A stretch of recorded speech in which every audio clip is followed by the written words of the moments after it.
আসসালামু আলাইকুম viewers, London Bangla ভয়েসের পক্ষ থেকে আপনাদের সবাইকে স্বাগত জানাচ্ছি। এখনকার যে সংবাদটি সেটি একটি একদিকে বেদনাদায়ক এবং আরেকটি হচ্ছে এই ধরনের ঘটনা বিশ্বে ২০টি ঘটেছে, যার মধ্যে ইউকেতে একটি। অর্থাৎ যমজ আপন যমজ বোন হলেও তাদের বাবা দুজন। আমরা জানি যে অনেক সময় সৎ ভাই বোন থাকে, কিন্তু তারা ১ মিনিটের ব্যবধানে তাদের জন্ম হয়েছে, কিন্তু তাদের বাবা দুইজন। এই আশ্চর্যজনক ঘটনাটি বিশ্বে এখনো পর্যন্ত ২০টি রেকর্ড করা হয়েছে, যার মধ্যে ইউকেতে একটি। যেই ঘটনাটি জন্ম নিয়েছে ডিএনএ টেস্টের মাধ্যমে। উভয় যমজ বোন তারা জানতে পারেন যে তাদের বাবা হচ্ছেন দুইজন, মা একজন। তাদের জীবনটা ছিল নানা চড়াই উতরাই পেরিয়ে তারা এখন ৪৯ বছর বয়স, এবং তাদের শৈশব কেটেছে খুব আহ, কষ্টে।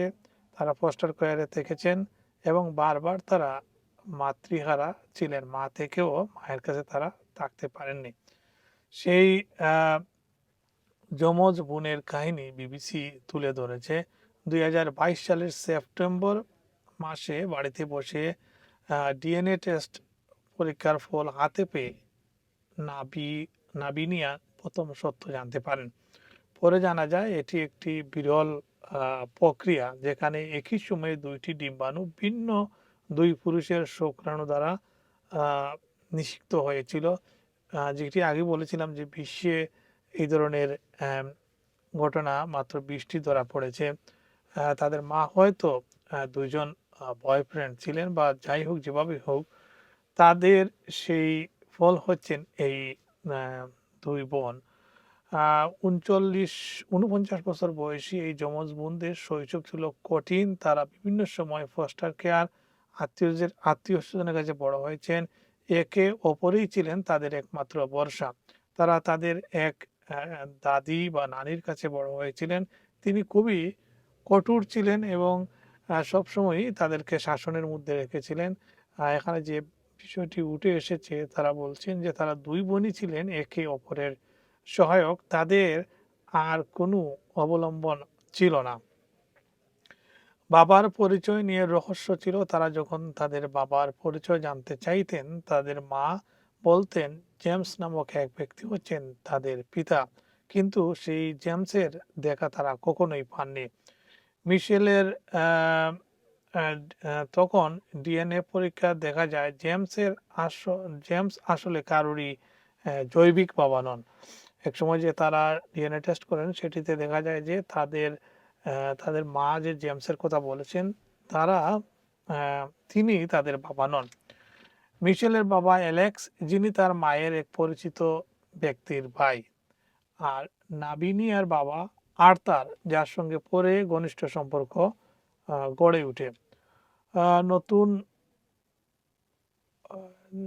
নাবিনিয়া তার জৈবিক বাবা আর্থারের সঙ্গে নিয়মিত দেখা করেন এবং তার সাথে তিনি যোগাযোগ রাখেন। অন্যদিকে মিশেল তার বাবা অ্যালেক্সের সঙ্গে দেখা করলেও তাকে মানে তিনি এড়িয়ে চলেন, কারণ এই বাবার নেশাগ্রস্ত, এবং তিনি তার সাথে তার যে মেয়ের যে সম্পর্ক সেটি তিনি রাখতে চান না।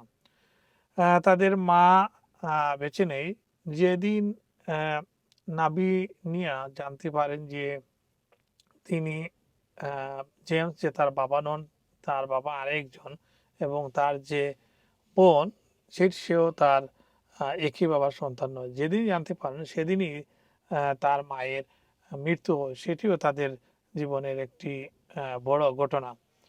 আহ, এখানে যে নিউজ, বেশ কয়েকটি নিউজ আমি সার্চ করে দেখলাম, যে শেষ পর্যন্ত যেটি উঠে এসেছে, শৈশবের তাদের সংগ্রাম সম্পর্ক। 49 বছর বয়সী দুই বোনের শৈশব ছিল কঠিন ও অস্থির। তারা বিভিন্ন সময় ফস্টার কেয়ার পরিচিত জনের কাছে বড় হয়েছেন। তাদের জীবনে একমাত্র স্থিরতা ছিল তা একে অপরের সাথে। মিশেলি লাবিনিয়া বলেন, মিশেলি ছিল আমার জীবনের একমাত্র নিশ্চিত বিষয়, কিন্তু এই সত্য জানার পর মনে হয়েছে সেও আমার আগের মতো নয়। অর্থাৎ তিনি যখন জানতে পারেন সেও তার আপন বোন নয়, তখনও তিনি তাকেও পর ভাবতে শুরু করেছিলেন। অন্যদিকে মিশেল বিষয়টি ভিন্নভাবে দেখেন। ১৯৭৬ সালে ইংল্যান্ডের নটিংহামে তাদের জন্ম হয়। তখন তাদের মায়ের বয়স ছিল মাত্র ১৯ বছর। তার মাও নিজেও একটি কঠিন শৈশব পার করেছেন। তিনি নির্যাতনের শিকার ছিলেন এবং জীবনের বড় একটি সময় ফস্টার কেয়ারে কাটিয়েছিলেন।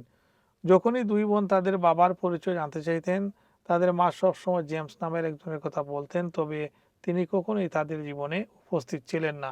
তাদের মাও দীর্ঘ সময় তাদের থেকে দূরে ছিলেন। মাত্র ৫ বছর বয়সে তিনি লন্ডনে পড়াশোনার জন্য চলে আসেন, অর্থাৎ নটিংহাম থেকে তিনি লন্ডনে চলে আসেন এবং ৫ বছর বয়সে লন্ডনে পড়াশোনার জন্য চলে আসার পর ২ বোনকে নটিংহামের পরিচিত বৃদ্ধার কাছে রেখে যান, যাকে তারা গ্র্যান্ডমা বলে ডাকতেন।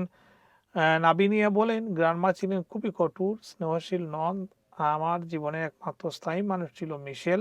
মিশেল যোগ করেন, আমাদের মনে হতো আমরা দুজনেই একে অপরের বিরুদ্ধে পুরো পৃথিবী, মানে তারা পৃথিবীতে তারা ছাড়া আর যেমন তাদের কেউ নেই, এরকমই তাদের মনে হতো।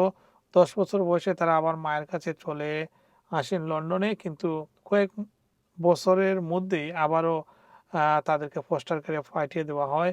কেন তাদের মা সবসময় দূরত্ব বজায় রাখতেন তা তারা কখনো বুঝতে পারেননি। রাবিনিয়া বলেন, শারীরিক ও মানসিক ২ দিক থেকেই তিনি সবসময় আমাদের নাগালের বাইরে ছিলেন। এই অজানা সত্য এবং জটিল পারিবারিক ইতিহাসই পরবর্তী তাদের জীবনে বড় এক আবিষ্কারের দিকে নিয়ে যায়, যা তাদের সম্পর্ককে নাড়িয়ে দিলেও শেষ পর্যন্ত তারা ভাঙতে পারেনি।